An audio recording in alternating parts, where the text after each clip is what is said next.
if you've been told that to be attractive, you must have a six-pack, be charismatic, have a lot of money, and also have good game, then you've been lied to. None of those things will make you attractive individually, period. And in this video, I'm going to tell you why that is, and I'm going to tell you the truth about how attraction truly works. I'm going to remove all the fucking bullshit you've been told. So let's get fucking started. So the premise of this video is that you will be able to walk away from this video knowing everything you need to know about how to be attractive as a man, how to be attractive to women, and I'm going to distill all the bullshit you've been taught by the seduction community or by the internet. I'm going to teach you a holistic approach on how to be attractive. I'm going to tell you universally attractive traits that every woman finds attractive. I'm not going to tell you all this BS of like what to wear or whatever thing or whatever gimmick out there. I'm going to tell you the truth as it is. All that will be left for you afterwards will be to simply take action, work on all of those areas that will make you more attractive. That's it. So let's begin by addressing the elephant in the room, that you've been lied to by the seduction community, by the internet, or wherever you found your information online. Most people are biased. Most people who understand how to be good looking don't understand game. Most people who understand game don't understand how to be good looking. And people who understand money don't understand anything. I'm kind of exaggerating here, but that's kind of what's been going on. The main issue with attraction is to have a reductionistic approach to it. Most people, they boil down attraction to, let's say, only physical traits, only the psychological traits, or how to be social, how to game, or only the monetary aspect or the environmental aspect. So it's not only looks that matters, and this is the Looksmaxxing / Blackpill / incel ideology. They believe that all that matters is looks. Also, it's not only game. Now that's the PUA trap. Some PUAs, even certain companies, they will teach you that the only thing that matters to get women is game. Also, it's not your money. This is the sort of entrepreneurship trap that you see that, hey, maybe if I make a lot of money and have this nice car and all that, then probably I'll be able to get any girl I want. Beyond this bias of reductionism, men also tend to project onto women what they think is actually attractive, which is not true. So for example, men, they care a lot about looks, they care a lot about their women looking good, so they project onto the women that that's probably also what they want. Men, they care a lot about money. Men care more about success than women on average, so they project onto their women that probably a woman wants a man who's really rich. And the truth is that some aspects matter more to certain girls than other girls. Before we continue this video, you might be thinking, well, why should I listen to this guy? I've been in the PUA community for a very long time. I've sold courses, I've helped hundreds of, even thousands of men achieve success with women. While I'm not the best at game, or while I'm not the most attractive of most men, I've learned enough, and I've learned a lot. I understand attraction better than most men out there. And in fact, I would say that some men that are really attractive, they don't really understand what makes a woman attracted to them. And a lot of naturals, we call them, they just don't know how they attract the women, they just do. And that's very frustrating to learn from someone who's already been attractive like that, because they don't know how they do it. They've just been born with good genetics, they look good, for example. But me, I had to learn from the ground up. Struggling with social anxiety my whole fucking life, learning the ins and outs, getting rejected left and right more than any man you would ever meet down the street. The amount of approaches I've done, the amount of times I've cried myself to sleep because I couldn't get a girl. And now I understand it. And this is why you should listen to me, because I'm someone who's just like you behind this mask. I'm someone who's gone to the fucking trenches to understand what the fuck attraction is and how it works. Not only that, but I'm in a loving relationship with a woman that I love, that I've been with for over 4 years now, even if I were wrong somewhere. With the amount of content that I cover, even if some of it is wrong, you will still walk away with at least enough knowledge that even if 50% of it is right, it will still help you become much more attractive in your life. Now, you might be saying, well, you're ugly, or well, you wear a mask on the internet to hide your ugly face. Not to sound narcissistic, but with all the girls I've been with, I am not ugly, and I have video proof of that, which you can watch on my channel. I'm not gonna spew more on that matter, so let's move on. Now let's start with understanding bias in attraction and how it works. Now, most of us humans, in fact all of us humans, we have a certain bias to lean towards a certain set of beliefs because we have a certain worldview or paradigm. The worldview or paradigm is basically the frame through which you see the world. And this frame is affected by many things, for example, trauma. For example, I've seen a lot of, whether it be incels or people in the Blackpill community, that, for example, they were bullied when they were younger. They were bullied for their looks. Therefore, they tend to believe that the reason why they don't have women in their life is because of their looks.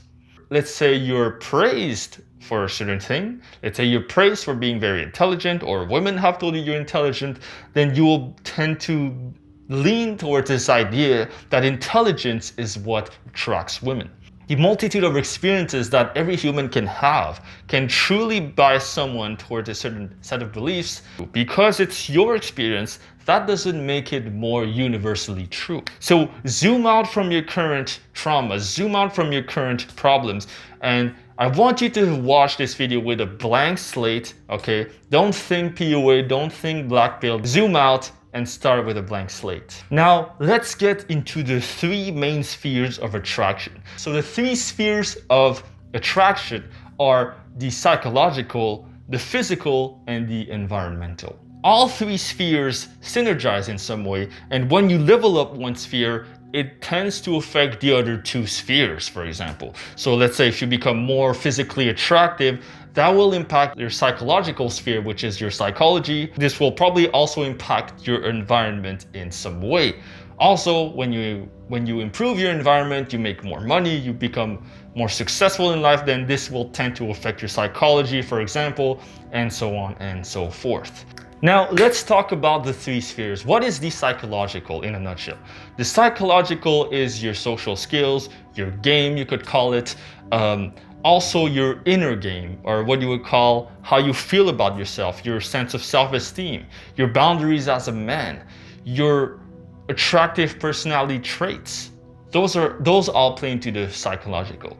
The physical is how you look physically, how you dress, how you walk through the world, your body language to some extent. So this is the physical, and the environmental has to do with your career, your living situation, your purpose in life, and how you are aligned towards your purpose, your circle of friends, perhaps basically the things around you that make who you are. Now let's start with the basics of what is attraction.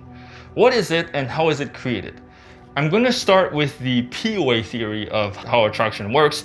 The answer to attraction is value. Whatever will help her and her kids survive and help her genes spread will make you more attractive. For example, if you're a man who's very decisive, who's very resourceful, who's very strong, for example, those are attractive traits because that will help her survive. If you're someone who's decisive, let's say if there's a lion that wants to eat your whole family and you come with a spear and you kill the fucking lion, and if that woman can sense that off of you, this will increase her attraction towards you. Why? Because of the survival value. Now, this is very subconscious. Of course, a woman is not going to see you and be like, wow, he could kill a lion, he's very attractive. That's not what she's thinking. What she'll see is perhaps physical traits. So for example, if you're very muscular, or if you seem someone who's fit, if you look good, then this tends to suggest that you are fit for battle, for example, and that you could protect her and protect her kids. Which leads me to what creates attraction is anything that shows that you have good genes or that you have access to resources. So for example, if you have you have a square cut jaw, or you have very healthy skin and you just look really clean, you look very nice, you're very good looking. You know, being good looking is a sign of health, being in good health, not being sick, not having any sort of illnesses. So this is attractive because subconsciously, this means that her kids will also have good genes, also be attractive, also be free of diseases, so on and so forth. Also access to resources. You know, back in the day, if you had access to, I don't know, you were the king of the village, right? And that would be attractive because you would be someone of power. Therefore, if you're someone of power, you have more resources. Also in the PUA theory, they talk about pre-selection. The idea that if other women like you or have liked you before, you must be a very good candidate. So women, they work a lot with social proof indirectly. If they can sense that you have the potential to be with other women, doesn't mean you are right now, right? You can be faithful, but if she can sense that you could go out there and get another woman, then that will make her attracted in some way. Why? Because no one wants to date a bum who's, doesn't know how to talk to women, in a sense. Those are universal things about attraction. But I want to tell you that attractiveness is also subjective. Now, I don't want to fall into the sort of postmodern trap of like, oh, every opinion matters, relativism, that everything is relative, everything is subjective. That's not entirely true. Yes, there are some subjectivity, but it's not all subjective. It's also not all objective. Like, some blackpillers will try to tell you if you don't have a certain look, then you're doomed to get women, scientifically speaking. So where does subjectivity play a role? And with every sphere, there's sort of a diminishing return when it comes to a certain level, for example. So for example, some women, they don't like a man with too much muscle, right? Let's say you become a pro bodybuilder, you're all about your looks, you're all about looking muscular, you're all about getting buff and jacked. And there's a lot of women who actually don't like the look of like being super jacked. They don't think it's that attractive. A lot of women, they like these sort of, let's say Brad Pitt in Fight Club, this sort of look that's kind of, lean, kind of muscular, kind of cut. That's kind of a look that's very popular. I'm not saying that you should look like that, okay? That's just an example. Also, conversely, there's also other women who don't like a man who's too intelligent. Now, that's gonna sound a bit strange. What? A woman doesn't like a man who's too intelligent? Well, let me explain.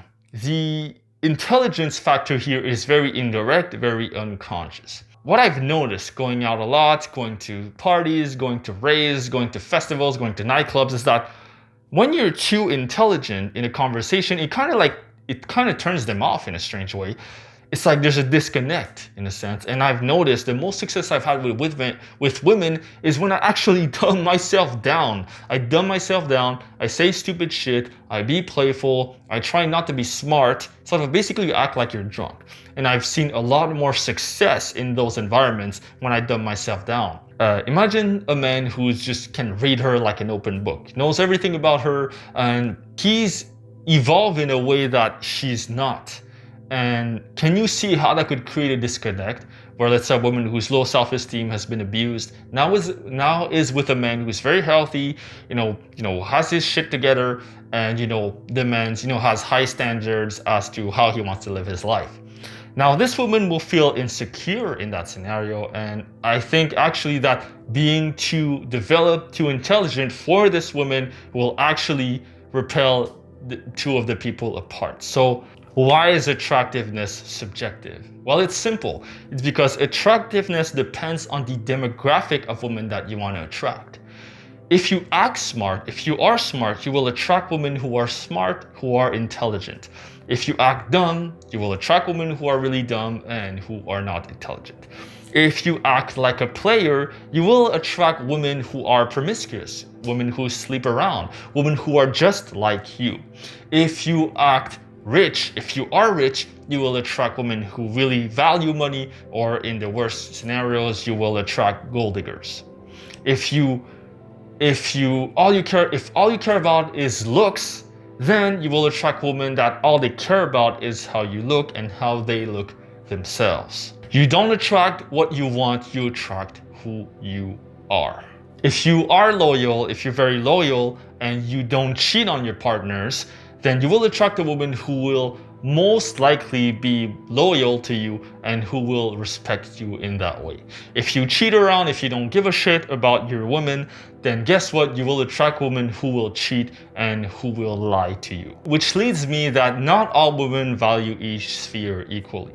For example, women who are more superficial, that only care about looks, they just want a guy they want to fuck, then they will tend to attract these types of men, and they don't really care about anything else. They don't really care if you're intelligent and whatever. You know, you've seen those dumb, good-looking couples on TV shows, right? On reality TV shows, there's always like those two people who very good-looking, but they're just so fucking dumb. You don't know why they are, but maybe that's why it makes a good show, right? On the other hand, some other women who are very intelligent, they tend to want a mate who's at least as intelligent as them or slightly more intelligent. Women who are in their late 20s to early 30s and way beyond, they tend to value more the environmental sphere and, you know, how much money you have, whether you have a stable job and all that, stable career, because they want to have kids, because they want to continue their legacy with children. Now let's look at examples. I'm going to be rating each sphere on a scale of 0 to 10, 10 being the most, the highest development, and 0 being basically no development. Let's imagine a girl who wants a guy who's 9 out of 10 in the psychological, 7 out of 10 on the physical, and 2 on the environmental. This will be the type of girl who is the free thinker, the free spirit, the sort of spiritual girl who is artistic, wants to explore the world and live life in the moment. And her motto is, as long as you're true and honest and you're not homeless. Now, the second type of girl wants a guy who's a 6 out of 10 on the psychological, a 10 out of 10 on the physical, and a 5 out of 10 in the material. This girl is the party girl, the girl who just wants to fuck. She's promiscuous and she wants to experience a wide variety of guys. She just wants to have fun. And her motto is, as long as you're hot. The next type of girl wants a guy who's a 3 on the psychological, a 5 on the physical, and a 9 out of 10 on the environmental. This girl is the gold digger. All she wants is her money, and her motto is, as long as you can pay for my stuff. The next woman wants a guy who's a 7 on the psychological, 6 on the physical, and 7 on the environmental. This woman is your average girl in her late 20s to mid 30s, who just wants a guy who's to settle with.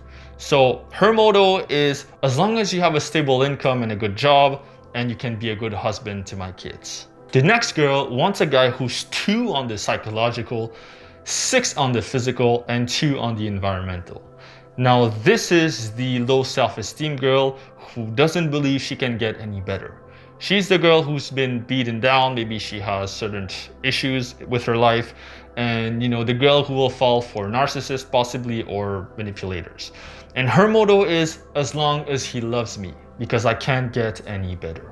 Now women all have a certain threshold that they need in each sphere that is acceptable. For example, most women, they want at least a guy who's like 6 or 7 on the physical, and they won't go any lower than that, for example. And yes, ideally they want a guy who's a 7, 8, 9 physical, but if they can get a 6, if you have, let's say, a 9 psychological, then that makes up for it. And let's say your total score, if you add up all 3 spheres together, if it's good enough for her in all 3 spheres, then she will go with it. And sometimes it's just a matter of playing to your strengths, seeing where her threshold is, and play to that. Also, women also have an upper limit, upper subconscious limit that they will accept, and if you go higher than that, then it might make them insecure, and yes, they'll still be attracted to you, but they might have some issues with like feeling comfortable around you, because they'll feel that if you're a 10 out of 10 on all 3 spheres and she's a 5 out of 10 on all 3, then why would you stay with her? It makes no sense, right? Most women, they say, yeah, I would date Leonardo DiCaprio. Well, would you really? Would you be confident enough that he would stay with you? You little girl who just came from whatever college and you graduated in nursing and you still live with your parents and now you're dating Leonardo DiCaprio? Like, it makes no sense, right? Before you start going on the 3 spheres, it's important to note that growing in a specific way in a specific sphere may lock you out from other potential women. So what do I mean by that? Let's say when you play a video game like an RPG, you pick a certain class, right? And you grow in that specific class. When you put skill points in your skill tree, then that locks you out from that other class. So for example, if you decide to become a bodybuilder, you choose your class, you're like, I'm gonna be a fucking bodybuilder, I'm going to dedicate my life to lifting weights and becoming like the strongest I can. Well, this will lead you towards a direction where you're going to attract women who likes bodybuilders. And you may start to repel other women who, let's say, are less attracted to, someone who's just fucking juiced up out of his mind, right? For example, something else. Let's say you choose the path that you want to become an entrepreneur, a millionaire. You want to go on this path and become super rich. Now, by doing this, you might actually be locking yourself out from the girl who just wants to live on a farm, the humble girl who wants to live a very minimalistic, simple life, and you're just not going to connect with her. So as you grow on your skill tree, then you're going to lock yourself out from this girl. An important note is that all three spheres are malleable, meaning that women, they have a certain criteria that they think they have, but if they're around the right guy and with the frame that you set with her, you can actually influence her spheres to change. For example, maybe some women, initially they want a guy who is, let's say, 6 out of 10 on the environmental, at least who has a decent job and whatever. But let's say that you're like the most attractive guy, she's ever met, you're incredibly good looking and you're very good with words and you know how to seduce her and you have a very deep personality. She really relates with you like she's never related with any other guy. And then all of a sudden you're let go from your job, or your company goes bankrupt, and then you're a 2 out of 10 on the material. Normally she'd want at least a 6 out of 10, but because she likes you so much, she will make the exception. So the spheres also can be changed, not only because of that, but also because of the frame you set with her. So for example, me with my girlfriend, from day one, it was the idea that we would split everything financially 50-50. And I told her that I was someone who's minimalistic. I don't plan on living like the lavish lifestyle of, going on boats and all this shit. And I don't plan on following the sort of middle class path of getting a job like everyone else, right? That's not my plan. So I attract a woman who is also on this path. And who knows, maybe she didn't plan to go this way, but now that I sort of influence her in that way and she buys into my frame because I have a strong frame, now this in return probably or possibly influence her 3 spheres. Maybe now she values different things that she didn't value in a man because of how I set the frame. Now, also understand that polarization is key when it comes to attraction. So now you know that attractiveness is subjective. There are all 3 spheres of attraction, and you can go on all 3 spheres. Now, should you develop all 3 equally? I think it depends on your situation, but polarization is key, meaning that it's better to be incredibly attractive to that one type of girl that you really want, that dream type of girl, right, than to be equally sort of, averagely attractive to average girls. Now, let's get started with the assessment of where you're at and, what you want. So first ask yourself this: what do you want? What kind of girl do you want? What does she like? What does she do? How does she look like? And be honest with yourself here. Don't say, oh, I just want a fucking Barbie girl, porn star who will fuck at any point and, who's also loyal and loves me. Maybe that's what you want, but if you dig a bit deeper, what kind of girl maybe you want in a relationship, or if you don't want a relationship, what kind of girl you want to hook up with. So have a realistic assessment of what you want. Why you want that is because, well, if you don't know what you want, if you don't know where you want to go, it's going to come off as desperate if you don't know what you want. So start with that. Where are you on the psychological, on the physical, on the environmental, and which one needs the most work? Rate yourself on each sphere and then determine which sphere am I going to work on now. And a hint for you is that anything below a 6 or a 5 should be worked on, generally speaking, within your power. Now, also, you want to know what you don't want, so you know what not to waste your time on, right? So for example, if you want a girl who's a free thinker, an artist, who doesn't care about money, who just wants to have fun, kind of like my girlfriend. She's really sort of free-spirited, adventurous, and artistic. She doesn't care about money. If you want a girl like that, stop caring about money, period. If you want a girl who doesn't care that much about money, then by caring about money and improving upon your money, right? Yes, it's going to help you overall, but it's not necessary. It's not the number one thing you should be working on. So think about that. Another example, if you just want a girl who's hot, and you want a girl who, just wants to fuck and you just want to sleep around, then don't care about becoming intelligent. Don't care about becoming like a better man, because you can just go to the bar and find that girl who's drunk, right? Let's face it. If you, just know how to talk to a girl somewhat, you'll get her, as long as you're somewhat decent looking, right? If you just want a hot girl. If, let's say, you just want a girl that you can get married with, have kids, and you don't give a shit, like even if it's arranged marriage, then just get a good job. Ask your parents to set you up. That's funny story is that my dad, he, when he was in his, mid-20s or late 30s, I think, he just asked my grandmother, hey, I want a woman, I want a wife, can you set me up? And he just fucking got set up with my mother. And it just turned out to work. Like, it just turned out to work out, and they had a good chemistry.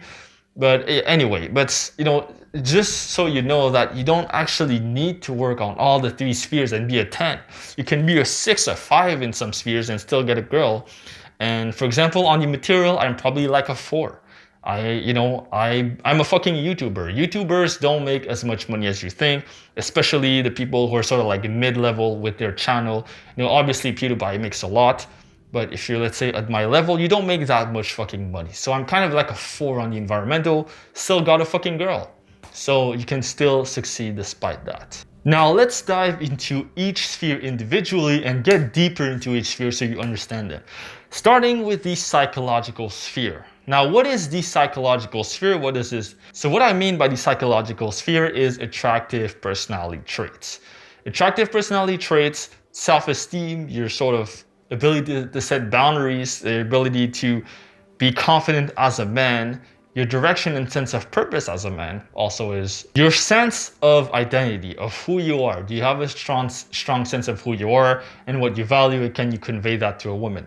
Also, your ability to socialize, your ability to meet and attract women. So what do I not mean by the psychological? Because what I don't mean by the psychological in the context of attraction is your mental health, for example. Because your mental health, yes, it helps you. If you have good mental health, you're more likely to go out, meet women and all that. So that definitely helps meeting women, but it's not mandatory to be, depression-free or anxiety-free to attract a woman.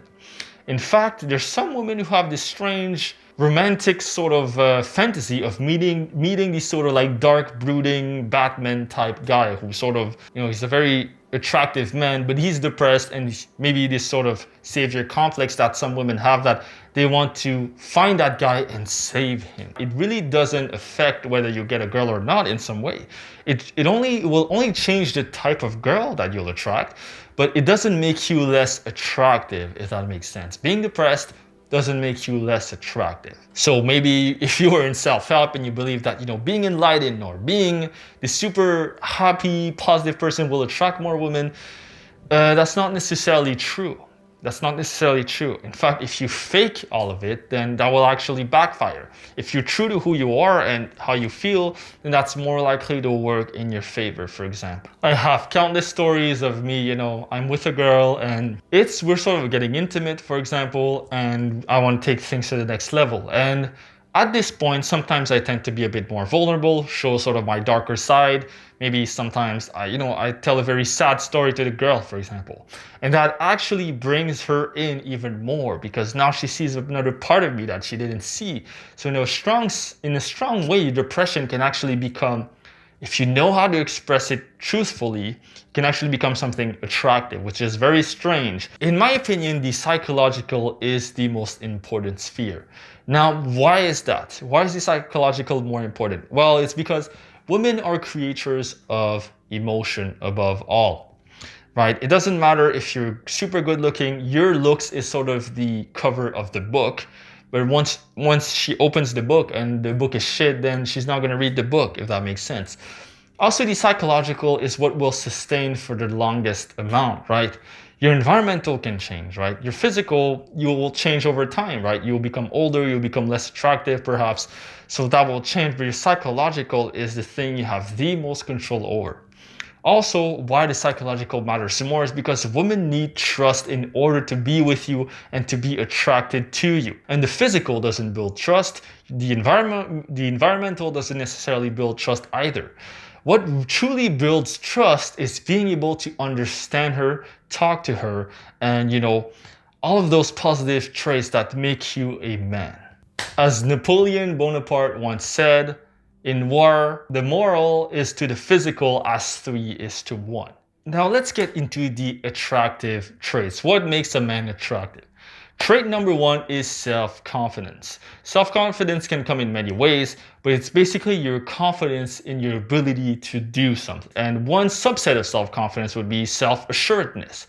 If you are very decisive, if you're able to decide on what to do, if you're decisive in your life, if you're not flimsy about your decisions, that's very, very attractive, because this shows that you know what you want as a man, you know who you are, and you know where the fuck you want to go. And in a strange way, when you're very bold and when you're confident, you show to the girl that when you've acted this way in the past, you were successful, which is why you act with so much confidence. And this subconsciously communicates to the girl that you've been validated in the world when you've acted this way.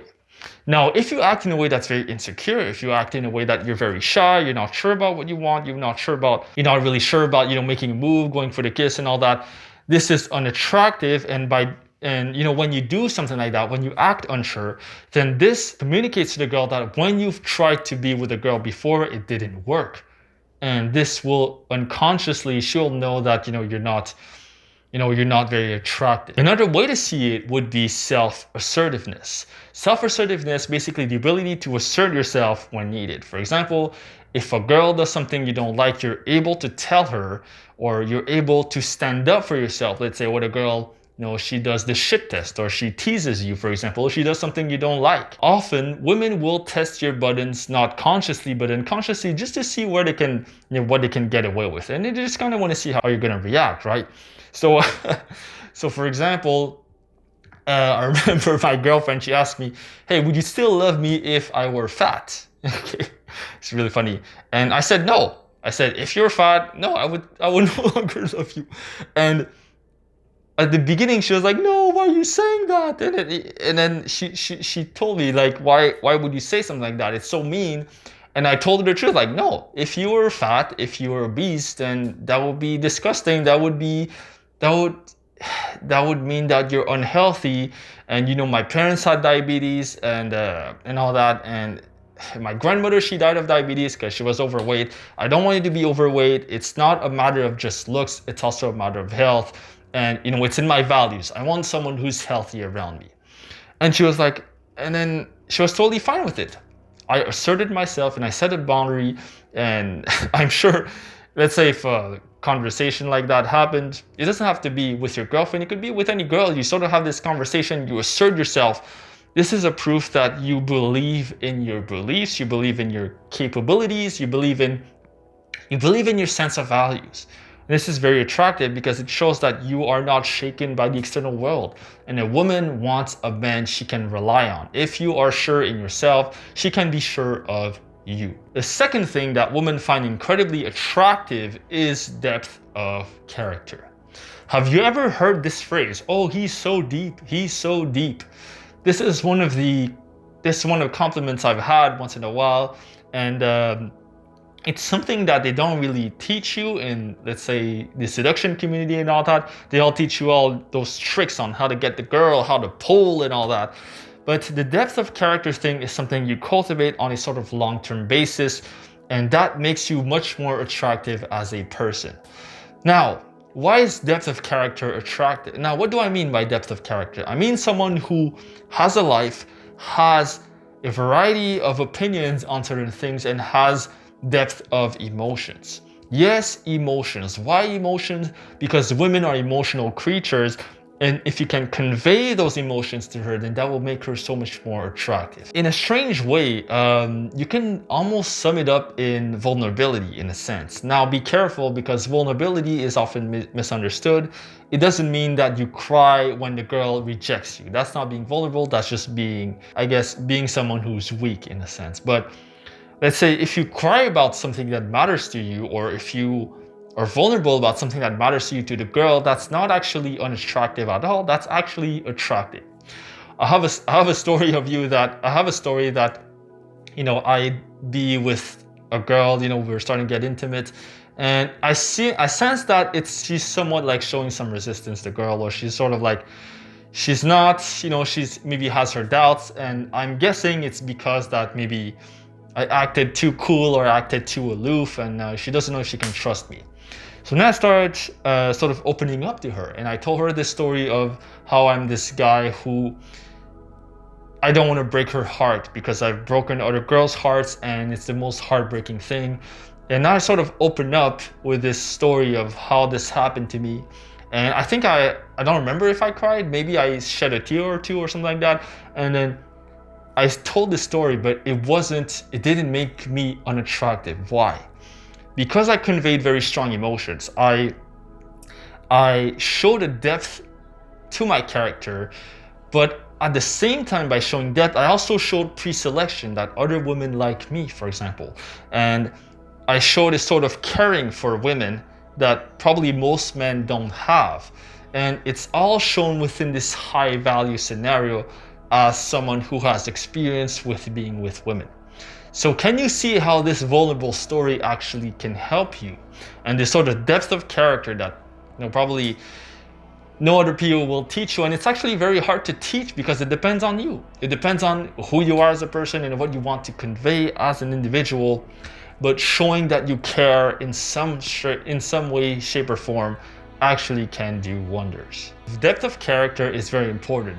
And vulnerability is sort of the cherry on top. After she sees you as this very attractive guy and you want to sort of lock her in, or you want to make her fall for you, then vulnerability is sort of the secret ingredient that will sort of open the floodgates of love, and you will be at a whole other level. Another attractive trait that makes you very attractive is the ability to be the protector in some sense.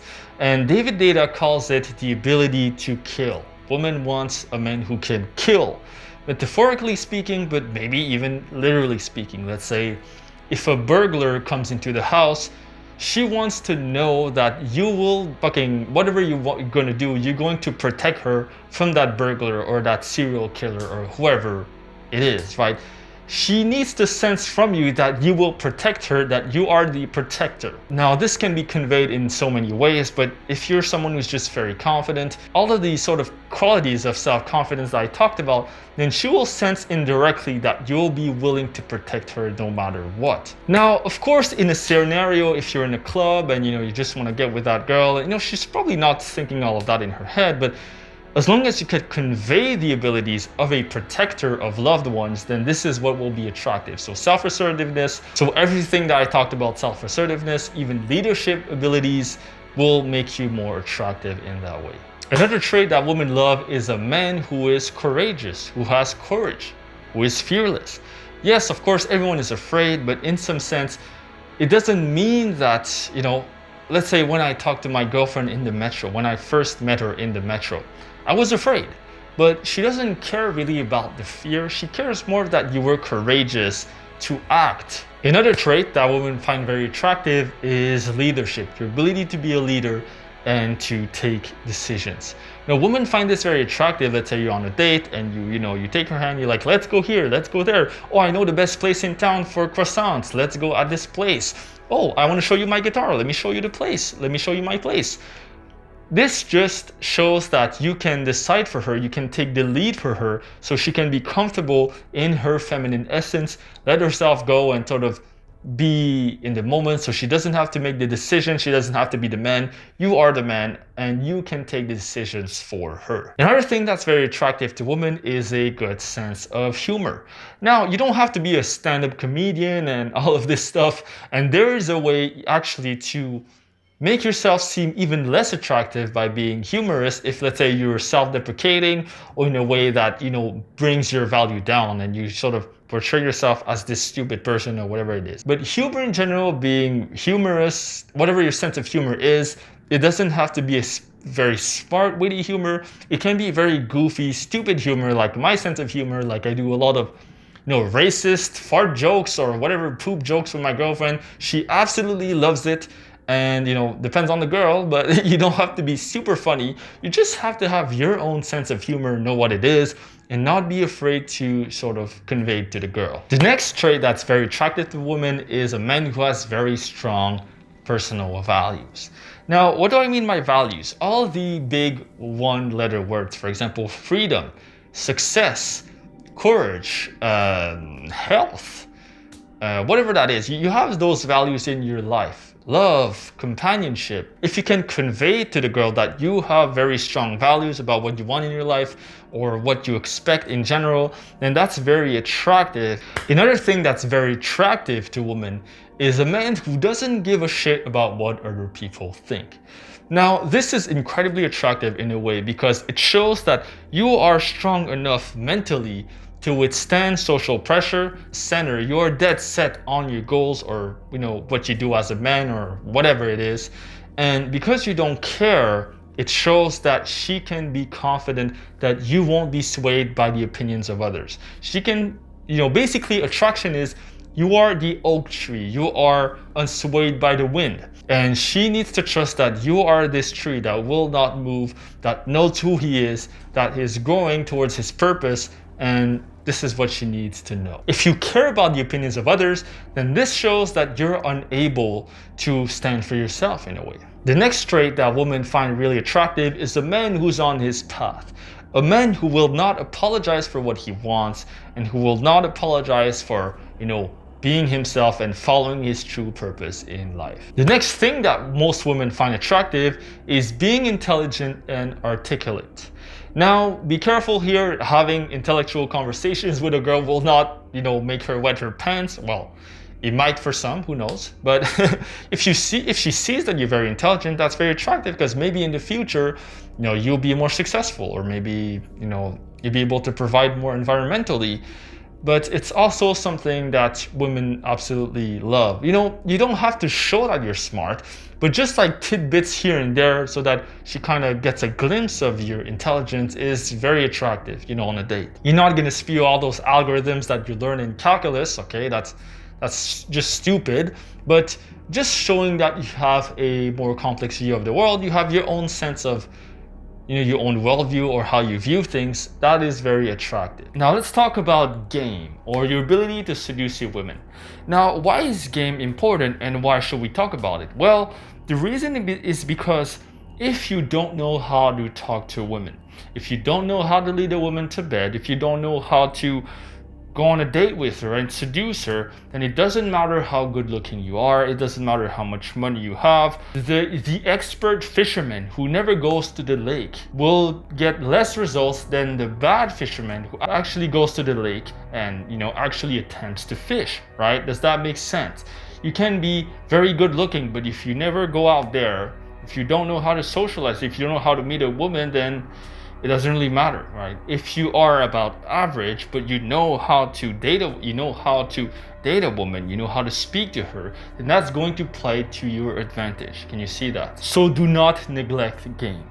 Without game, your dating life will be more subject to chance, right? If you're good looking, yes, maybe some girl will approach you, but at the end of the day, you also need some sort of game so that when you meet on the date with her, you know what the hell to do, right?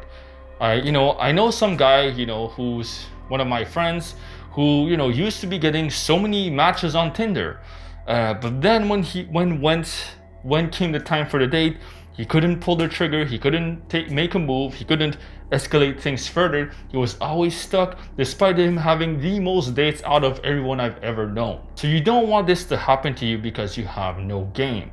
You want to develop your game so that you're not stuck in that scenario. Also, game is important because again, women are emotional creatures. If you know how to, give her a roller coaster of emotions through your good game, then that's going to help her, give her a good experience and give yourself a good experience in the process on top of that. I want to make a quick note on online dating. Game is so important, more important than ever before because of online dating right now. Now the online dating is set up so only the 5 to 10% of most good looking guys get all the matches. If you're average or below average, Pray to God if you're below average physically speaking and you're doing online dating, you got pretty much no chance, and that really sucks.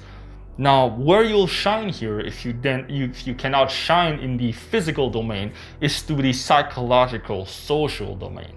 So if you have a very good game, this can help you offset your bad looks and help or give you an edge on top of you maybe not being the most good-looking person out there. I know that game has definitely helped me personally because I'm not the most good-looking of guys out there. I'd say, you know, my face is pretty average. You know, maybe what helps me stand out is the fact that I work out and I work on my aesthetics that way. That helps me stand out a bit. But besides that, I am pretty average looking. Yes, you haven't seen my face, but I'm just your average Asian dude. Because if you can't meet women online, you don't need social interaction really much. You just text them. You don't need much game. If you can't meet them online, if online dating isn't working for you, guess what? The only thing you will be able to learn to stand out from the rest is fucking game. Game and being actually attractive as a person, not just physically. So how do you develop good game? This could be a 5-hour video on the topic, but we're not going to go that far in this video. I'm just going to give you the gist of it, and then you can do your own research to work on those specific elements.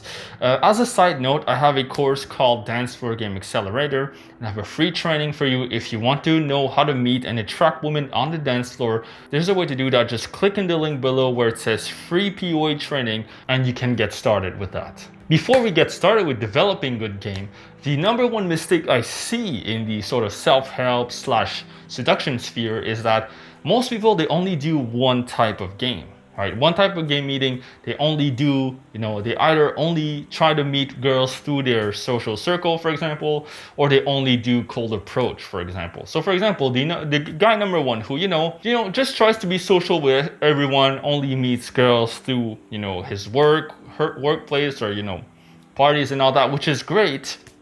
But by only doing that, you're limiting yourself with women that really only are within your circle, if that makes sense.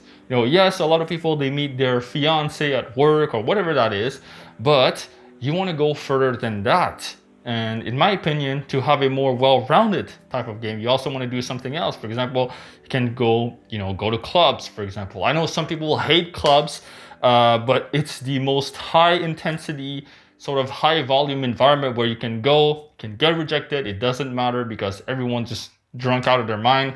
It's a great place to practice social skills and practice approaching women. There's a lot of music, there's a lot of chaos going on. And if you can do that, in a chaotic environment like that, talking to someone next to you, on the bus or something will be a piece of cake in comparison. So that's something that I recommend. Even if you don't like clubs, at least give it a try.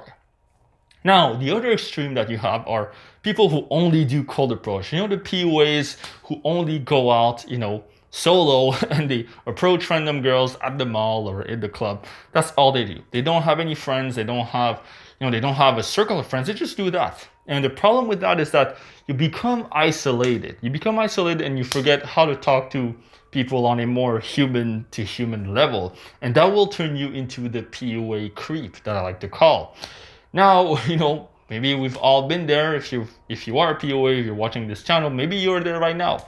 So my advice for you is actually make friends. Actually go to social events just to meet people and socialize. Now that we got the mistakes out of the way, let's get into how to develop good game and give you the gist of it. The first step to developing good game is to socialize a lot. Socialize, socialize, socialize. You want to get into environments where you can meet people, right? And the more you talk to people, the more you get to know people, the more you learn about how conversations work, and the more it becomes second nature, and the more you can eventually meet girls that you'll be attracted to and you'll be able to attract. So this is very important if you want to become more attractive. Social skills is very key to meeting and attracting women. Yes, okay, maybe you're an introvert, maybe you hate socializing, and your dream girl is an introvert girl who's shy just like you. Well, guess what? You need a minimal amount of social skills so that you can approach this shy girl who will then be attracted to you. Does that make sense?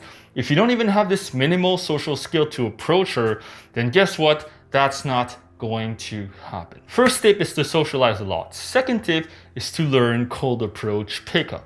Cold approach pickup, basically PUA for short, pickup artist, you want to call it, whatever you want.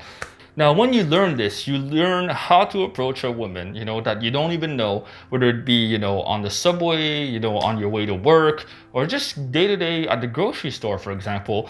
You learn how to spark a conversation, pique her interest, maybe get her number, maybe go on a date. So those are things that you can learn if you learn cold approach pickup. Also, you can learn cold approach pickup when it comes to the night. So we call that night game, where you go to a club or bar and you learn how to meet and attract women in this scenario. Now, if you're looking for hookups, then the night is perfect for you, because women that go to bars and clubs, they're there to have fun. And, if they meet a guy that, they like, they'll hook up with him. And, this is your perfect place if you want to learn that. Not only do you want to learn cold approach pickup, but you really want to get immersed in it and learn the ins and outs of how to approach a woman, how to make her attracted to you, how to be attractive as a person, how to act in attractive ways, right? What are these sort of behaviors of someone who is attractive? You learn that by learning cold approach pickup, through the failures and all that. And the field, as we say, the field is the best teacher in anything, really, in any domain. If you're not sure if you have good game or not, go out into the field, as we call it, and approach a woman. And then the field will tell you whether you're good or not, whether you're attractive or not. And there's no such thing, about being attractive that is so direct and is in your face as in cold approach pickup at night, for example. The feedback is immediate. If you've done right or wrong, you'll get feedback right away, so you can improve upon that.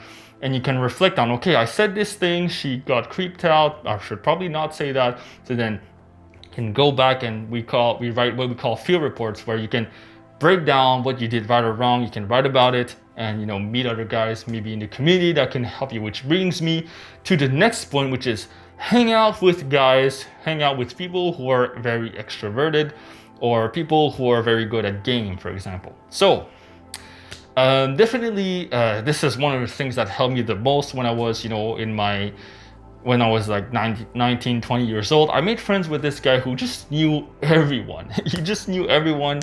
And because of this guy, I was able to meet other people and practice my social skills, expand my social circle. I made a big house party with a bunch of people I knew, and people still talk about it like years later, because it was, the best fucking house party I ever did. And that also helped me to meet other women, to work on my game, work on all of these social aspects that make someone attractive. Unfortunately, I cannot get into the ins and outs of, every single step on how to approach a girl, what to say, all of that. I'm really giving you the meta perspective of attraction right here. So you need to do the research yourself. And I'm going to leave you with this. The number one thing that no one tells you about game, and the most important thing nobody tells you, all the PUA coaches and all that, is that you must develop your own style of game. You must develop your own style of talking to women, your own style of attracting women, because I've seen so many PUAs out there, they sort of emulate other coaches. Like, I know this guy who's just a carbon copy of RSD Tyler. The way he speaks, the way he talks to girls, and it's kind of cringe, unfortunately, because it's like he's not being himself. It's like he's putting on a show of what he learned from someone else. And yes, I understand maybe he's trying to emulate certain behaviors that perhaps an attractive guy would have, but that doesn't mean to become an actual copy of someone else. Learn your own style. So for example, my style is I'm very direct, very honest, like honest to a point that it hurts me, or that it can actually make other people uncomfortable. I'm very vulnerable and I'm very romantic. So for example, when I meet my girlfriend, I sort of have, at the beginning, I'm sort of goofing around, and then, just this very lighthearted person. But as you get to know me, I start to sprinkle some parts of, show you some vulnerable sides of me, so that you get to see the depth of my character. For example, with my girlfriend, so what I texted to my girlfriend, I remember it was something along the lines of, I saw some birds flying in the sky, and they made me hopeful, because it reminded me of the freedom I aspired to become, I aspired to have in my life. But it made me sad in a way, because I felt like it's something I couldn't have in my life. And I told her that the birds reminded me of her in some way because she was so free. Now, if I say something like that, you know, if anyone were to say something like that, probably it wouldn't work, or it wouldn't work as well as, you know, if I said it. Why? Because it's my style of game. It works for me. The way I say it comes very honest, and it shows the depth of my character, see? So that's just one example. And it's something very, you know, very characteristic of me to be sort of very deep like that. I like to talk like that to women, but that only works for me, see?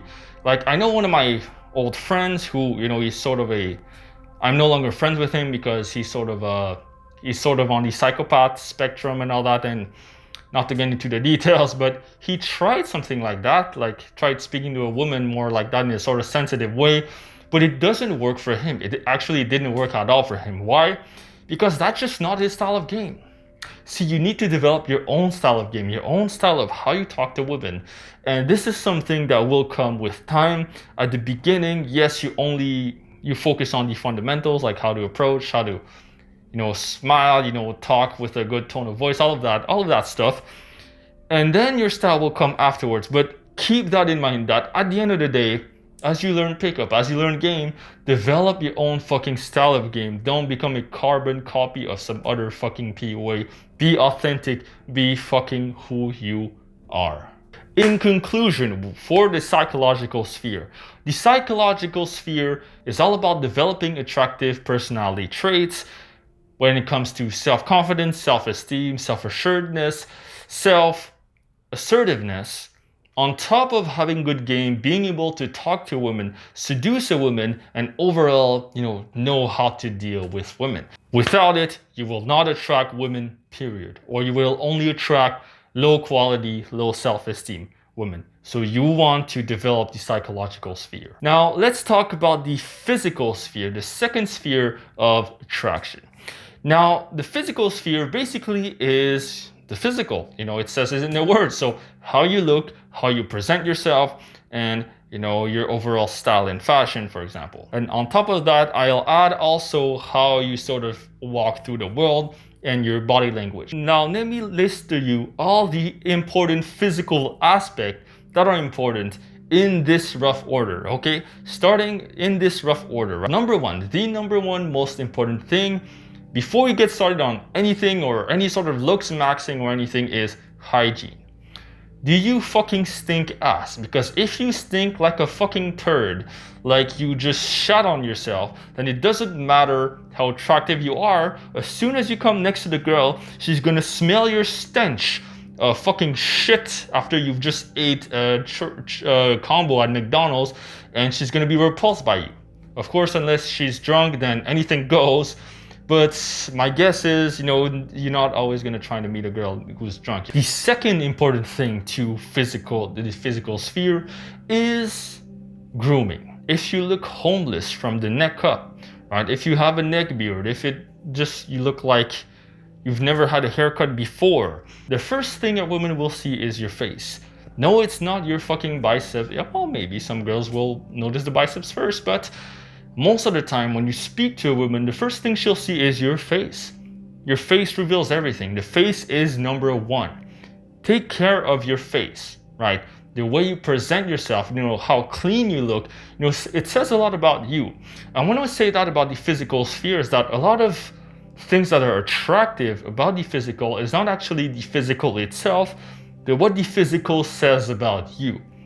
If you smell good and you are well groomed, it says that you're someone who takes care of himself. Therefore, you'll be able to also take care of her and her kids. Of course, this is all subconscious.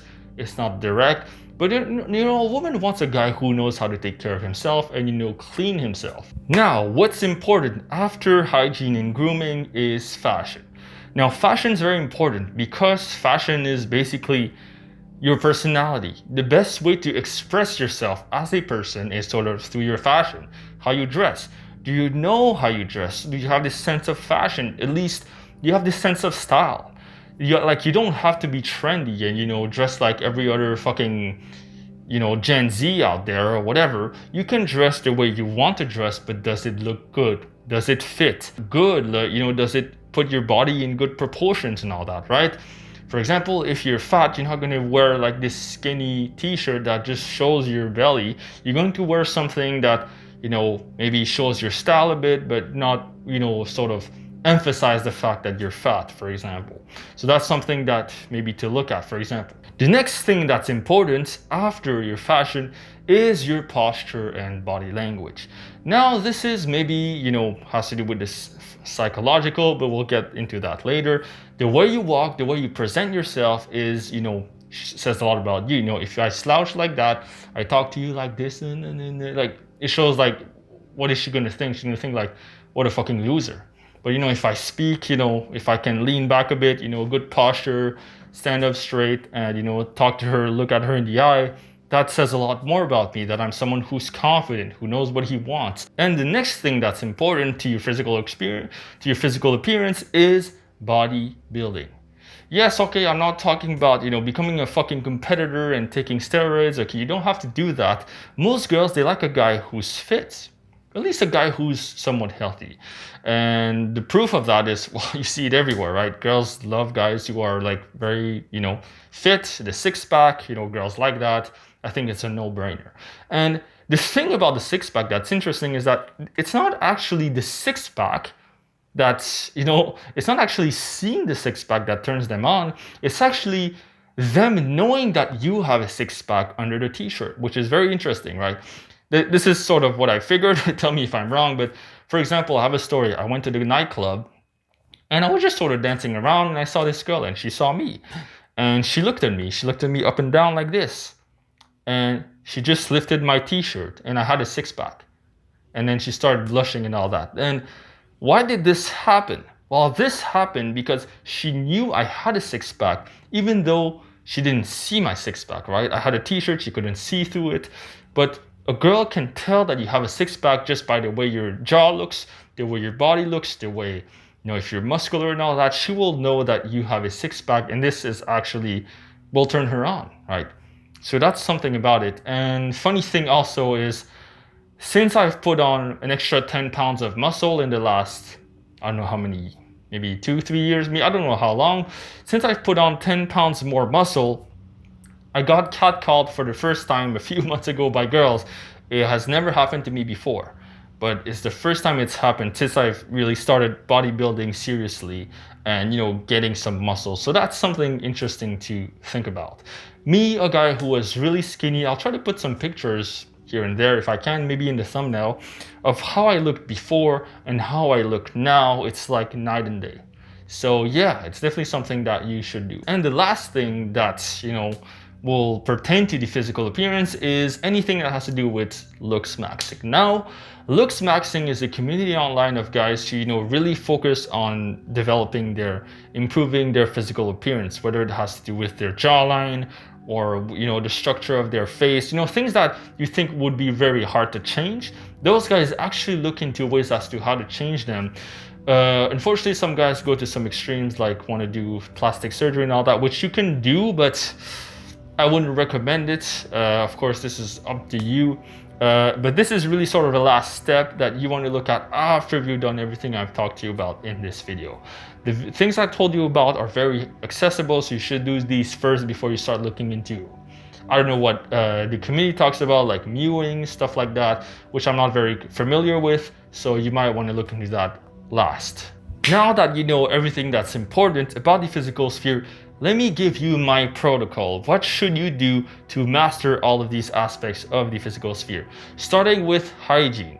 Now, I wish I didn't have to speak about hygiene because it's so fucking common sense. I mean, you just have to not stink fucking ass, but I guess some guys need to hear it. But step number 1, ask people if you stink. Now, this is gonna be very difficult, okay? And it's gonna be very strange, but you have to ask people if you stink because people will never, ever tell you, right? People will never tell you. So ask your mom, ask your friends, ask them if you stink, ask, people at work. It sounds like a weird question, but stop giving a shit about what other people think and actually ask them, because unless you have a third person opinion, you will never know if you stink or not. I mean, if you take a shower every day, you know, sometimes once or even twice a day, sometimes if you take showers every fucking day, you wash yourself well, you put a deodorant, you shouldn't stink technically, okay? So it's probably not something you need to ask if you know you don't stink, but if you're not sure, fucking ask. If you don't take a shower every day, well, what the fuck are you doing? If you don't put deodorant, well, put fucking deodorant. I can't stop laughing. Sorry. And you know, people will never tell you often what has to do with your physical appearance or your hygiene. And a funny story, I had a piece of spinach stuck in literally my front teeth, okay? Literally my front teeth. And then I was hanging out with one of my friends who, you know, no longer friends with him, unfortunately, but hang out with him the whole fucking day. So we spent like 4 or 5 hours together. And then I went to the bathroom. Okay, I went to the bathroom and I saw this huge piece of spinach that I had from the meal I had at fucking lunchtime, and it was, you know, near dinner time already. So then I came back and I went back to my friend like, hey dude, I had this huge piece of spinach like on my front teeth. Was it there the whole time? And he's like, oh yeah, it was there the whole time, but I mean, I didn't want to tell you or whatever, so yeah. And I told him, why didn't the fuck did you tell me? I had a fucking piece of spinach in my teeth. And that's the thing, okay? That's the thing. People will be like that sometimes, you know, especially people who don't want to, you know, offend you.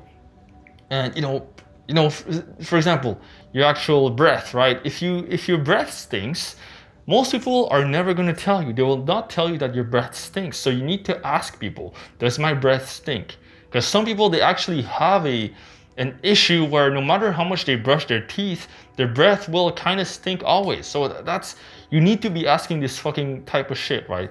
And remember, this guy, I'd go to the club and, you know, he dressed well and all that, you know, decently groomed and, you know, had okay game. He knew how to talk to a woman, approach her, but his breath would always stink. And I remember I had to tell him, dude, your breath stinks. Like, even if you have good game, if your breath stinks, like, it's not gonna work. And he kind of got, you know, mad at me or whatever, and he kept talking to girls. But then the next week I talked to him, his breath would still stink. And then it was to the point where he would talk to girls and girls would literally lean back because like they could smell the stench, and it would actually lean back. And I saw that every fucking week, okay? Every fucking week I saw that. And I was like, God fucking damn it. If this guy just chewed on some fucking gum, he would have way more success. So, which leads me to brushing your teeth. You need to be brushing your teeth and your tongue twice a day. Because believe it or not, most of the stench from your breath actually comes from the tongue. So brush your tongue thoroughly. You should be, you know, I try to brush my tongue nearly as much as I brush my teeth. You know, maybe not as much, but like nearly same amount, right? You may want to buy like one of those like tongue scrapers that worked really well back in the day when I was going out a lot. Always have mints, always have gum right before your date, even during the date. Let's say if you eat out or something, always have a piece of gum right after you eat, because that will really freshen your breath and that will really help. You know, if you want to go for the kiss, for example, you need to be smelling good. You can't be fucking stinking ass when you're going for the kiss. And the next step, of course, in hygiene is have deodorant. You can have, you know, deodorant that doesn't smell, but I've had good experiences with deodorant with scented sort of perfume. So the most compliments I've had is actually from Old Spice, Old Spice deodorant. Women would tell me that I smell really good.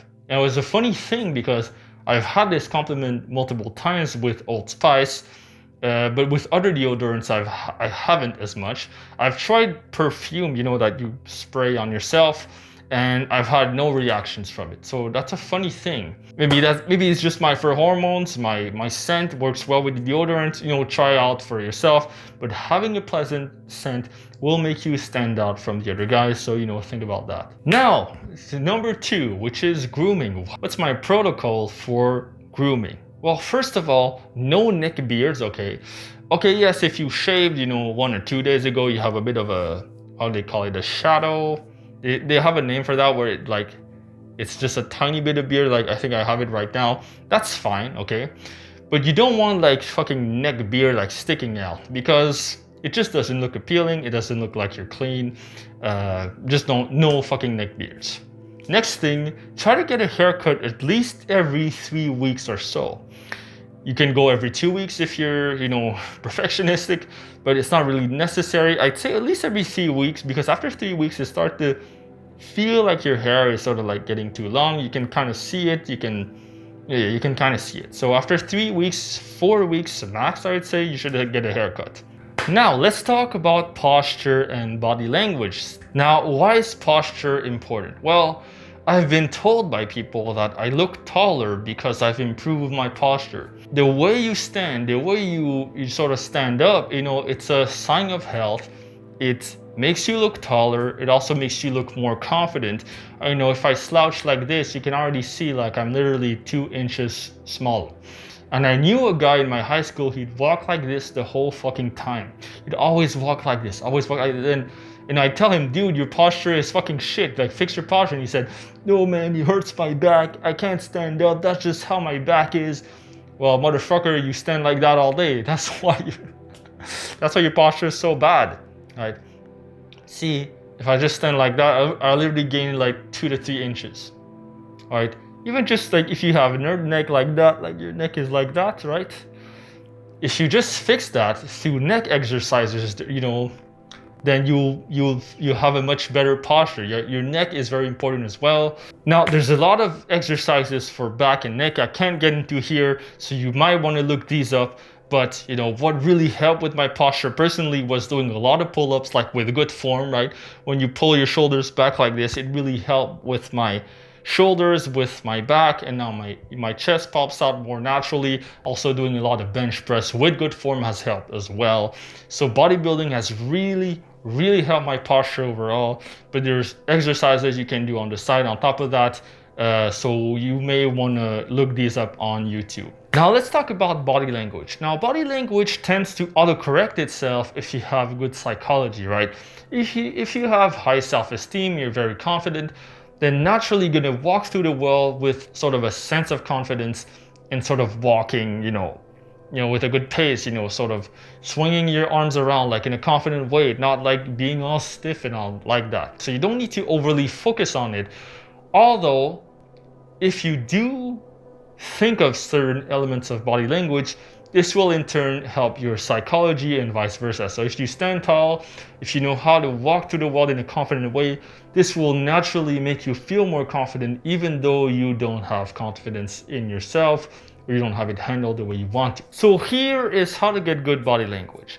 Now those are just general guidelines, so you don't have to obsess over every little minute detail, but overall if you have most of these right, you'll be good. So number 1, strong eye contact. So when you talk to the girl, you don't want to be like staring into her soul, right? That's too much eye contact.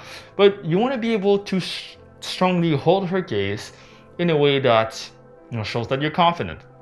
So if you're constantly like shifting your eyes like that when you're talking, like let's say we're talking to you and I kept like looking away like this, it would be kind of weird. It would also show that you're nervous. Like, hey, how's it going? What are you doing later today, right? If I was to be speaking like that and my eyes are shifting, the girl would just think like, okay, this guy's very nervous, he's not very confident, not attractive, right? So you want to be able to hold strong eye contact in a way that shows that you're listening and that you're confident. Number 2, the way you stand, the way you walk is important. So the way you walk, you kind of want it to be like this sort of relaxed, like I can't really walk here because I don't have much space, but you just sort of walk naturally, sort of sway your hands naturally as you speak. I'm kind of swaying my hands a bit more than usual because I'm shooting a video, but usually when I'm talking, like, hey, how's it going? You speak to her and maybe sometimes you move your hands around, not like nervously like that, but you move a little bit, just naturally speaking. It's hard to describe, but if you're naturally feeling good, then this should come out naturally. So sort of relaxed shoulders, relaxed arms, relaxed everything, and sort of leaning back slightly. Sort of what you don't want to be talking to her and doing like the woodpecker, like, hey, how's it going? Oh, nice to meet you. Oh, where are you from? People, I see this in the club a lot because, in the club it's very loud. So yeah, maybe you have to do it, but just be careful with doing the stupid woodpecker thing because I see it a lot. and it's just not good, so don't do that. Now, next thing is your voice, your tone of voice, very important. So the way you want to be talking is you want to be talking loud and clear. And a good rule of thumb is if you ever speak to people and people always ask you, what did you say? I'm sorry, I didn't hear you. If you hear that a lot, it means usually that you're not speaking loud enough. Ideally, people should never tell you that. Well, sometimes they're not listening, but most of the time this shouldn't be happening. So if you hear that a lot, it means you're speaking too low. So speak loudly, speak from the diaphragm. And a good test to know if you're speaking from the diaphragm is actually to pinch your nose and see how does it sound. See, now I'm gonna show you by pinching my nose that when I speak with my nose pinched, you can still hear my words and all that. But if you sound like this when you pinch your nose, this means you're speaking from the throat. I sound like a fucking stupid cartoon character, but it shouldn't be how you sound. You should be sounding like this, even when your nose is pinched. Now, next thing that's important is called down talk. Down talk is when you speak and your voice goes down in the end. Now, when your voice goes up, it shows that you're insecure, it shows that you're not certain. If your sentence sounds like you're asking a question at the end, like going up like this, then this is bad, no good. So the way I'm speaking through this whole video, I'm basically talking in down talk. I'm going down at the end. So the down talk, what it does is that it shows that you're confident and it shows finality, as in, I said this and you're going to listen to what I said. Does that make sense, right? It's sort of the vibe that I'm conveying to you. Because if I speak like this, and if I were to tell you that, to be confident, you have to be doing down talk. Imagine if the whole video I spoke like that, you'd be like, who the fuck is this guy?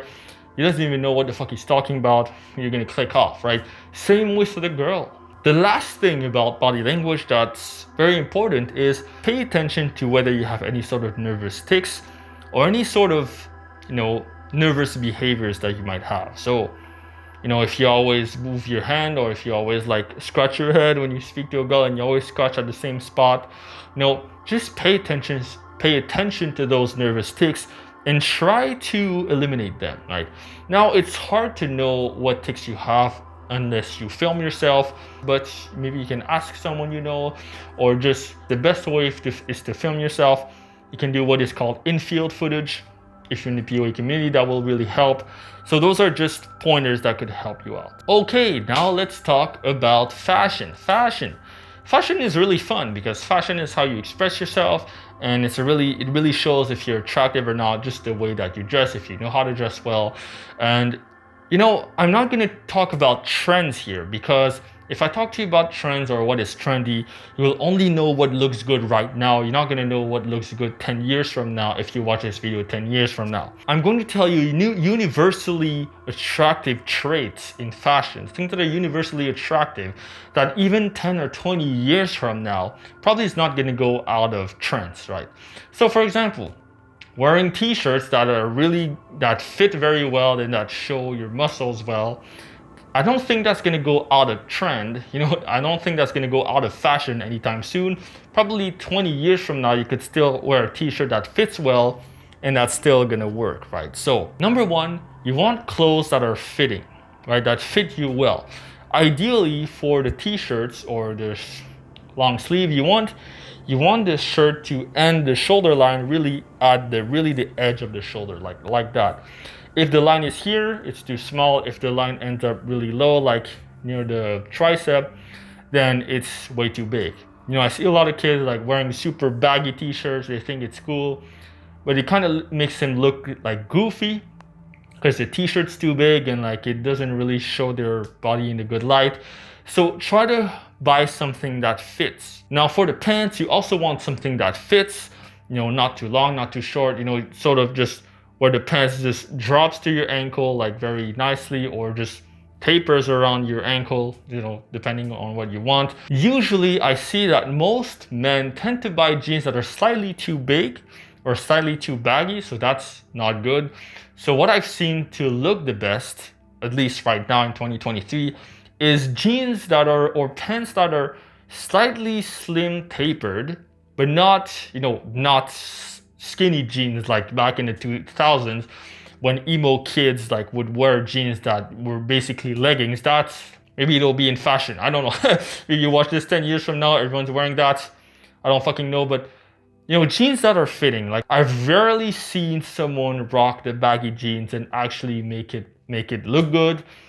Okay, maybe if you're like a skater and you can rock the baggy jeans from the early 2000s, okay, but I haven't seen it really work. To be honest, the baggy jeans, they kind of make you look kind of homeless, to be honest. But that's just me. Next thing is that you want clean, unwrinkled clothes. You know, pretty basic. You don't want any sort of wrinkles. You don't want to see like that, you know, that your t-shirt has been left, you know, wet in the drawer or something. After you worked on it, you take it out and it's fucking nasty and shit and wrinkled. No, you don't want any of that. You want it to be nice and sort of ironed out. Now, I'm not gonna get into the technique of how to iron a shirt, so you figure this out yourself. So make sure it's unwrinkled. Next step, you want matching colors. Now, I'm not an expert on color, okay? I don't really know. So what I do personally is I dress in black and white and gray, and everything matches. Look, my mask is black, this is gray, it matches. It's perfect, right? I can wear any sort of pants or t-shirt and it would match because, you know, I take anything from my wardrobe, everything's black, everything is white, everything is gray. I put it all together and it just fucking matches. And the next step to have good fashion is to study fashion. Study what's trendy, but no, you don't have to actually Google it, because I feel like Google isn't a good tool, because usually you'll see like people in fashion shows like walking the catwalk with like the weirdest garments you've ever seen that you would never wear in public, okay? That's not good.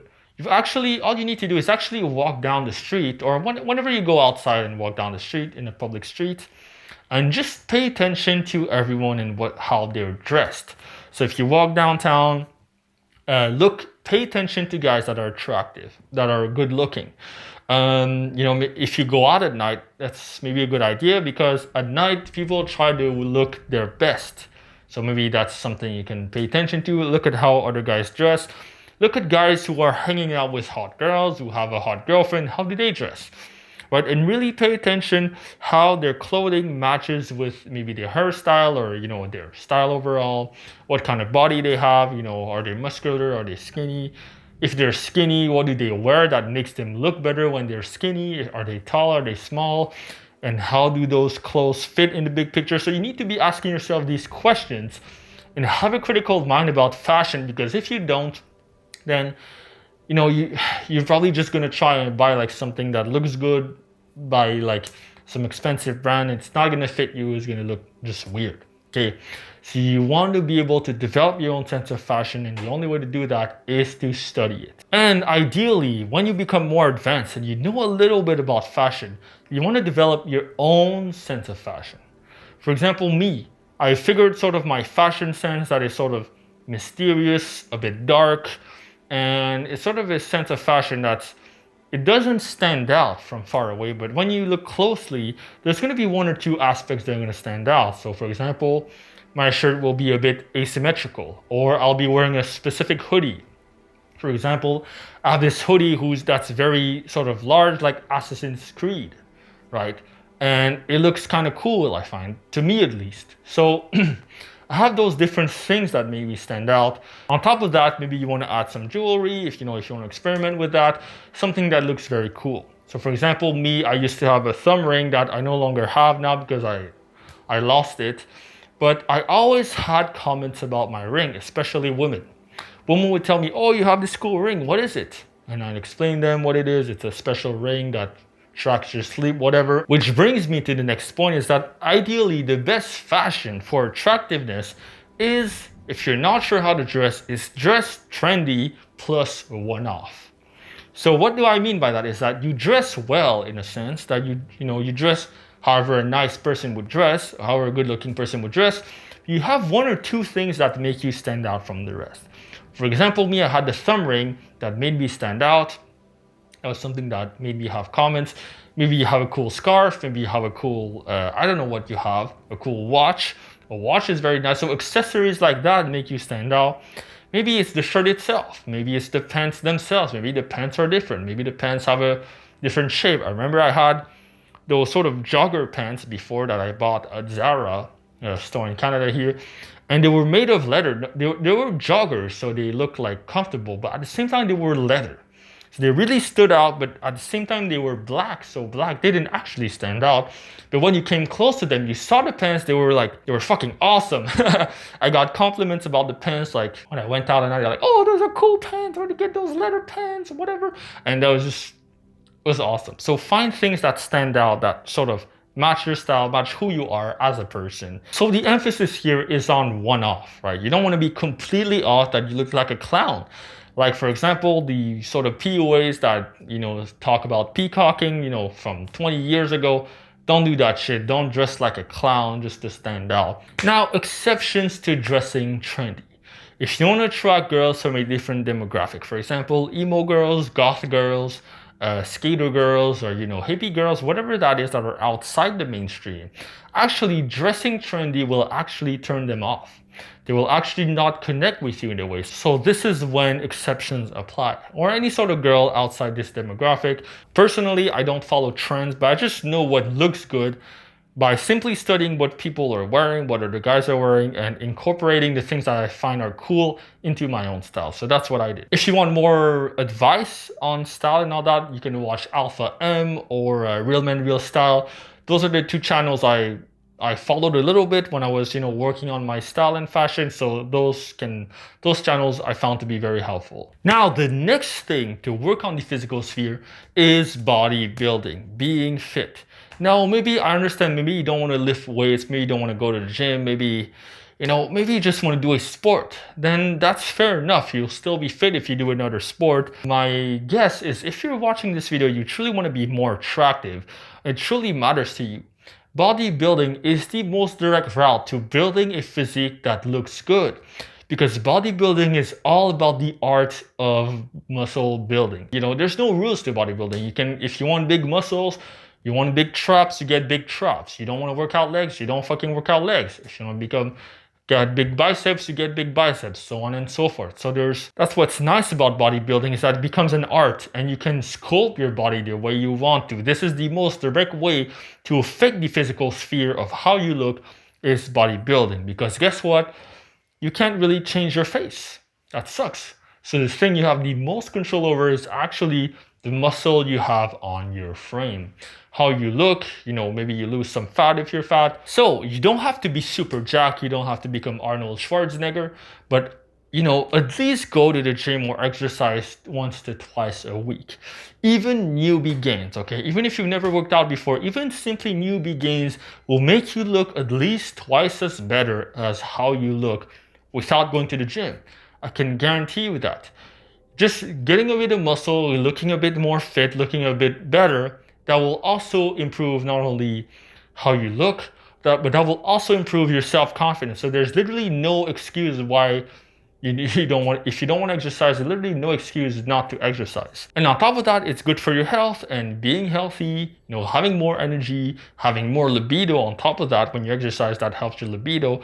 That will actually only improve all aspects of your life when it comes to becoming an attractive man. The best resource on bodybuilding out there I found to be the YouTube channel Natural Hypertrophy. So look up Natural Hypertrophy beginner program or novice program and just follow his advice. It's the absolute best advice out there. I've followed fitness YouTubers for years. I'm not going to name names, okay, but I follow different YouTubers and I always hit a plateau. And I remember I was actually regressing in my list and I wasn't gaining any muscle for years.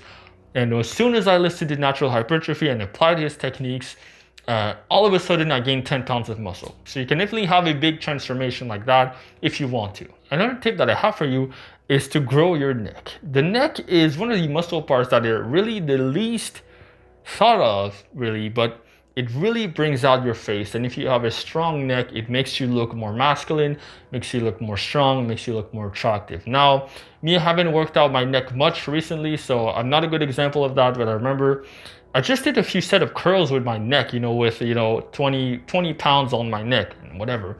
And it made a huge difference right away. So I'm not a good example of this right now, but try it out. Look at yourself in the mirror and look at how fucking badass you look when you have a better neck. Try this one out. So in conclusion, The physical sphere is something you don't have as much control over as, let's say, your mental state, but it's still something you have some control over.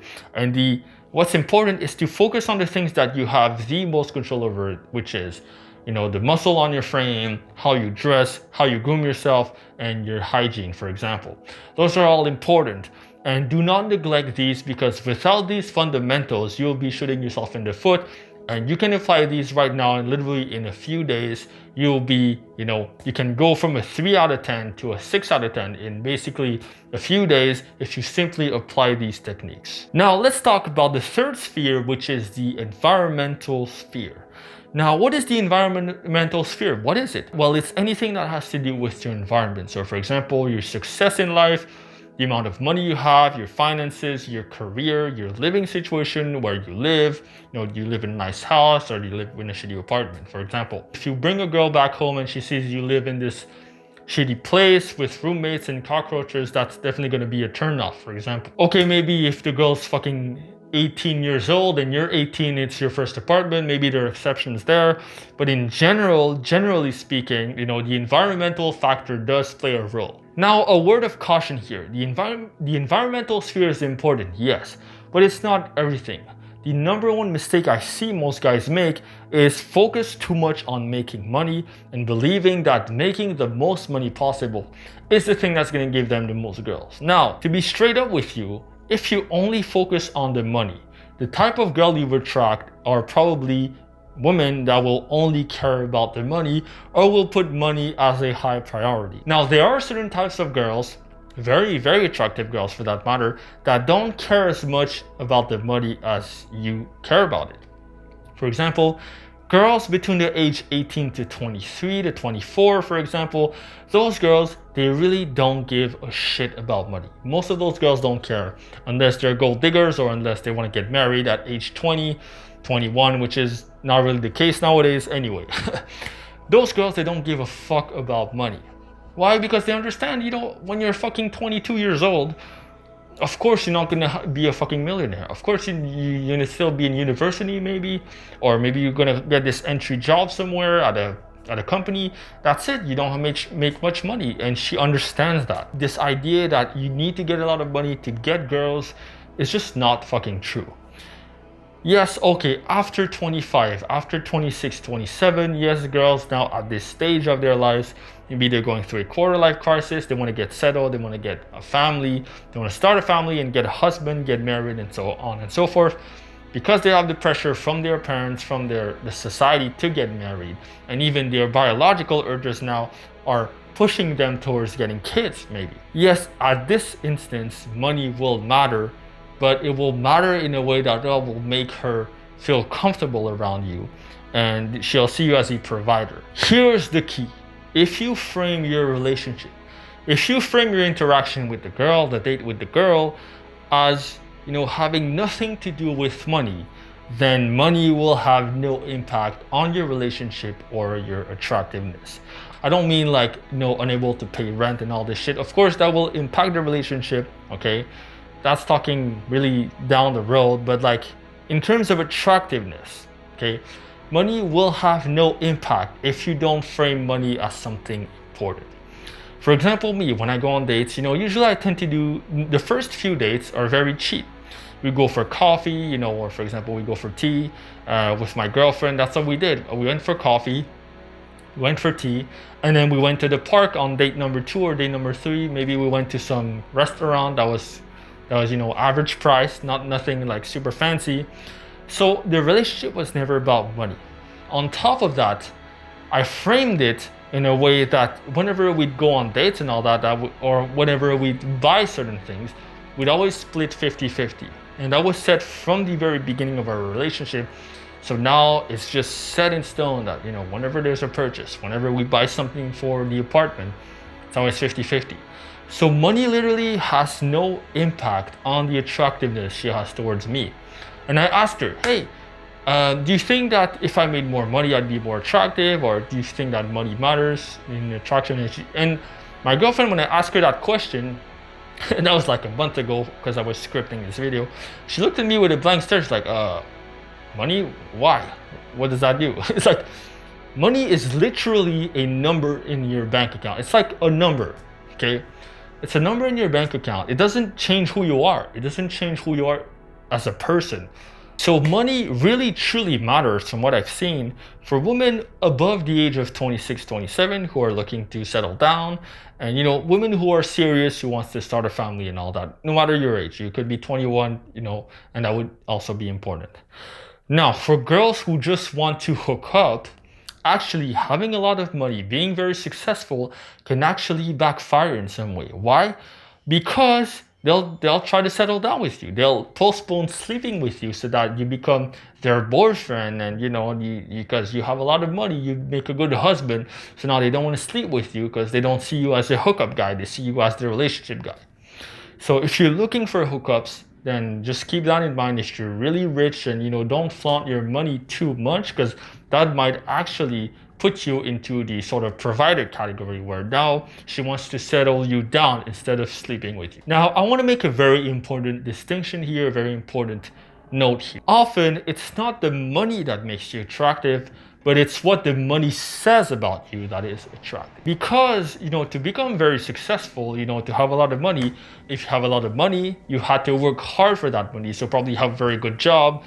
You're probably someone with some sort of power, because maybe you're a CEO of some company, or you're higher up in your company. That means that from this logic, that you're someone who's attractive, who has attractive traits, because the money says those things about you, right? Now, my suggestion to you is that if you could develop those traits independently from the money, you would be just as attractive as someone who also has those traits plus money. Yeah, okay, the guy with money maybe has a bit of an advantage over you, but you can still develop all of those traits and you at least be at least 90% as attractive as the guy who also has the money on top of those traits. That's my hypothesis. Maybe it's not true, but I found it to be true. What's as attractive as having a lot of money is someone who has the potential to make a lot of money. So for example, my girlfriend, she 100% believes that I'm going to be rich. She 100% believes that I'm going to be very successful one day. I'm going to have a lot of money, that I'm going to be well off, and I'll be able to provide for me and her. She 100% believes that, even though right now, I don't make the most money as I could be making as a YouTuber, I'm still not 100% on top financially. So another reason why actually what money says about you is more important than the money itself is, for example, if you give a homeless person $3 million. You go to a homeless person, you give them $2 million, like, hey, I'm going to open you a bank account, I'm going to put $3 million in it. Okay, you take this guy and you make him talk to some girl. Is the girl going to be attracted to the homeless guy who has nothing going on for him except $2 million? Of course not, unless she's that type of girl. But of course she's not going to be attracted. So the money means nothing. It's what the money says about you and the whole lifestyle around the money and what it says about you more than the money itself. When it comes to attraction, when it comes to a woman, the perception of reality becomes reality. Whatever she perceives about you that she believes to be true becomes true. What she believes to be true becomes true. So as long as you have the potential of success, she will be attracted to that. So how do you convey potential? Talk about passion, talk about your passions, talk about your purpose. Be passionate about certain things. It's very rare for a woman to actually meet a guy who actually has stuff going on. A guy who just has some hobbies, has some purpose in his life, has something he's trying towards. It's very, very rare. So if you have that, it really will make you stand out from the rest of the other guys. It doesn't necessarily have to be your career, but if it's around your career, that's also a bonus, right? You must be at a stage in your life where you can answer this one-liner of a question, without flinching, without feeling less of a man, without backing up, right? And this question is simple, and you will hear it all the time. So what do you do? Right, this question, you will hear it from basically every interaction in the world at some point. Some random stranger you're talking to at some point at the party will ask you this question. Can you answer this question well? Do you have something Is there something in your life that you're doing, whether it be for your career or whatever, that you're proud of? Because if you are, then it's going to be much easier to convey that to her. And if you can't answer this question without flinching or without feeling lesser of a person, then that means that you have some work to do, right? No matter what you do, even if you work in retail, it doesn't matter. Have this one-liner ready and practice it so that you can say it confidently without flinching. So my one-liner is this. So let's say a girl asks me, so what do you do? And what I say is, I'm a YouTuber and life coach. Simple. I say I'm a YouTuber, I'm a life coach, that's what I do. We don't talk about income here. We don't care about that. You just say it like you mean it. That's all that matters. Even if you only make like $10 a month as a musician, you can still say that whatever you do, you could say, yes, I work as a bartender and I'm also a musician. I'm trying to emphasize the part that you're most proud of, right? Which leads me to the next point, that following your dreams, having a passion, having a purpose is very attractive. Let's say a musician who, maybe doesn't make a lot of money, but he works on his own music, he works really hard, he publishes his music, he shares it with the world and all that. He's very hardworking. And that's very attractive to the girl. Think of the local band who plays, at a concert, opening for this famous band, but they're not super rich yet. They're not super famous really at all, but they're really pursuing their dreams. They're working really hard, and I can see how some girls will find this incredibly attractive. This sort of rebellious spirit of not caring about society, working towards your music, even if it doesn't make much money, and you pursue your dream, your career, your passion with all that you've got, right? Can you see how that can also be attractive? Now, my version of that is pursuing YouTube, right? That's my own version of it, and my girlfriend finds this very attractive. Now, whatever you do, whatever you decide to do in your life, do it with all you fucking got. Don't apologize for it. I don't care what you want to be. You want to be a Twitch streamer? It doesn't matter. Pursue it with all that you've got. Fuck what other people think that tell you that you shouldn't do it. And if you want to develop a traditional career, that's even just as good if you want. And be proud of it and work towards it. So how do you develop your purpose in life? How do you figure out what you want to do? This could be a 10-hour guide in itself. But what I recommend is that you check out my free training in the link below where it says feeling lost, watch this free training. There'll be a 1-hour plus training on how to figure out what you want to do with your life and what to do next. But the gist of it is, if you want a quick answer, just ask yourself these questions. What do you truly want out of life? What would be your ideal life? What are the things you're passionate about? And from this, start molding your life in the way that you truly want it and pursue it with all that you've got. So in conclusion, the environmental sphere is very important. It's important mostly in a way in how your environment reflects your psychological traits. And it's more about what it says about you than the actual monetary possessions. The environmental sphere will be important depending on which demographics you're trying to play with, what type of girl you want to attract. And anyway, developing the environmental sphere is about improving your life overall, about improving your financial situation, your living situation, your career. So why not just do it anyway? Because even if it doesn't get you the girl that you want, it'll improve your life anyway. So just fucking do it. Now that you know about all of the spheres, you know what attraction is, you know what creates it, you know what to work on, let's begin with a plan of action, because knowledge without action is worthless. So beginning with the psychological sphere, you want to be working on your self-esteem, your self-confidence.